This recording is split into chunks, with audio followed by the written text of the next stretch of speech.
नांदेड़ से लड़ रहे हैं, इस तरह से पोस्ट घूम रहे हैं, क्या सच है? देखिए, अगर पोस्ट घूम रही है तो पर्सन भी कुछ होगा उसके अंदर सच्चाई उसमें। और पोस्ट घुमाने वाले जो है वो मेरे नांदेड़ के अहम जिम्मेदार जो है वो लोगों ने ये पोस्ट डाले हैं, क्योंकि उन्हीं की ख्वाहिश है कि नांदेड़ से इस बार लोकसभा का इलेक्शन हमने लड़ना चाहिए करके। नांदेड़ हमारे लिए एक बहुत इंपॉर्टेंट सेंटर है, वहाँ पे मजलिस को बहुत मकबूलियत मिली थी, बहुत अच्छा लोगों का प्यार मिला था जब महाराष्ट्र में पहली मर्तबा मजलिस आई थी। सबसे ज़्यादा कॉरपोरेटर्स हमारे नांदेड़ में ही हुआ करते थे। उसके बाद विधानसभा के भी इलेक्शन हमने लड़े हैं, और इस बार जब बाई इलेक्शन होने जा रहा है महाराष्ट्र के अंदर इकलौता एक लोकसभा की सीट का नांदेड़ के अंदर, तो वहाँ के लोगों की ख्वाहिश है कि नहीं, हमने इस बार मैदान के अंदर उतरना चाहिए। एक तरीके से अगर देखा जाए तो लोगों के अंदर एक बहुत नाराज़गी है, चिढ़ है कि पूरे महाराष्ट्र के अंदर इकलौता एक मुस्लिम एमपी था। उसको हराने के लिए जिस तरीके से राजनीतिक साजिशें की गई है, पैसे का इस्तेमाल किया गया है, तो अब लोगों के अंदर उस चिढ़ को देखते हुए कहीं ना कहीं ऐसा लग रहा है कि नहीं, इम्तियाज़ अली ने इलेक्शन लड़ना चाहिए करके, तो हम उतरेंगे मैदान के अंदर, किस्मत आजमाएंगे। दो ही चीज़ हो सकती है, या तो आप हारते हैं या जीतते हैं, देखेंगे। ओवैसी साहब ने आप पर भरोसा रखकर आपके ऊपर ही सौंपा है कि आप कहाँ से लड़ेंगे, तो आपने वही माहौल क्यों चुनाया, वही विधानसभा का गढ़ क्यों चुना? देखिए, लोकसभा की एक ही बाई इलेक्शन की सीट आई है, वहाँ के जो सिटिंग एमपी है उनकी डेथ के बाद ये बाई इलेक्शन होने जा रहा है। अगर कोई और उससे बेहतर अगर होती कॉन्स्टिट्यूएंसी तो वहाँ पर विचार करे होते, लेकिन चूंकि इकलौती एक सीट है, और जैसा मैंने आपको बताया है कि मजलिस का और नांदेड़ का एक बहुत पुराना रिश्ता रहा है, हमारा बहुत अच्छा ऑर्गेनाइजेशन सेटअप है वहाँ पर, तो हमने नांदेड़ के अंदर जाने का फैसला किए है। आप और जरांगे की मीटिंग हुई थी, वहाँ पर कुछ अहम मुद्दों पे चर्चा हुई, तो कौन से मुद्दे थे और उसके बाद आपने ये ठान लिया कि हमें वहाँ से लड़ना है? देखिए, मैं जरांगे पाटिल साहब से पहली मर्तबा मिला हूँ ऐसा नहीं है।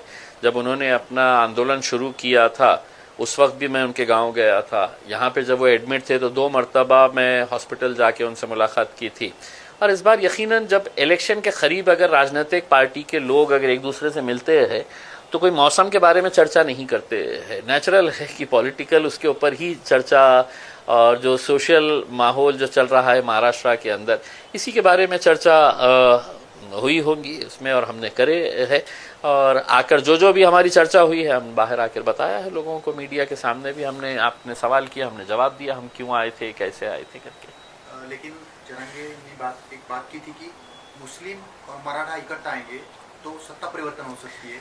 देखिए, जरांगे पाटिल साहब की एक बात मुझे पसंद आई थी, उन्होंने कभी भी मतलब ये नहीं कहा है कि किसी एक जात के ऊपर, उन्होंने कहा कि हम जात और धर्म के ऊपर उठकर हम सभी लोगों को समाविष्ट करना चाहते हैं जिन जिन लोगों के साथ नाइंसाफ़ी हुई है करके उसमें। और एक अच्छी बात यह है कि जैसा मैं जरांगे पाटिल साहब के बारे में यही कहूँगा कि देखिए, एक समाज, किसी एक मामूली सा आदमी, एक सादा सा आदमी गाँव का, उसके पीछे अगर जा रहा है तो कहीं ना कहीं उसकी जो प्रामाणिकता है अपने समाज के प्रति, इस वजह से पूरा समाज एक आवाज़ के ऊपर उठ के उसके पीछे जा रहा है। तो यकीनन अब हमारी भी सोच यही है कि जितने भी एस्टैब्लिश पॉलिटिकल पार्टीज और एस्टैब्लिश्ड नेता है महाराष्ट्र, लोग हैं तो उनका चेहरा भी नहीं देखना चाह रहे हैं उसमें। आप खुद देखिएगा, अभी जो हुकूमत के अंदर बैठे थे, लोगों ने वोट किसको दिया था, हुकूमत में वो जाके किसके साथ बैठे हैं, किसके साथ दोस्ती कर लिए, किसके साथ गले मिल लिए है करके, तो लोगों का विश्वास अब राजनीति के ऊपर से ही खत्म होता जा रहा है। तो उनको एक ऑल्टरनेट देने के लिए हम सोच रहे हैं क्यों ना एक नया एक समीकरण तैयार किया जाए करके। सिटी का क्या माहौल है, क्योंकि अपने यहाँ पर जो कैंडिडेट्स है एमआईएम की ताकत यहाँ पर अच्छी है, उसके बाद कहाँ पर कौन से उम्मीदवार देंगे, इस तरह से क्या? चलिए, शुक्र है आपने माना तो सही है कि एमआईएम की ताकत यहाँ पर अच्छी है, अच्छी ही नहीं है बहुत अच्छी है यहाँ पे, और हम पूरी मजबूती के साथ लड़ेंगे जहाँ जहाँ पर भी लड़ना है। हमने बहुत पहले अपना प्रस्ताव महाविकास आघाड़ी को दिया था, अभी तक उनके पास से कोई बात नहीं आई है। अब हमारी कॉन्स्टिट्यूएंसी, हमारे कैंडिडेट्स पूरे तैयार है। अब हम इंतज़ार कर रहे हैं, या तो आप साफ तरीके से बोल दे हाँ या ना। हाँ बोले तो भी हमारी स्ट्रेटजी तैयार है, ना बोले तो भी हमारी, आप अपनी ताकत दिखाना, फिर हम हमारी ताकत दिखाएंगे। पूर्व मध्य से कुछ नाम सामने आ सकते हैं आपकी तरफ से? हाँ, पूर्व मध्य से आएंगे ना, बहुत सारे लोगों ने फॉर्म भरे हैं, बेहिसाब लोगों ने फॉर्म भरे हैं, उसमें से किसी एक का नंबर लगेगा उसमें।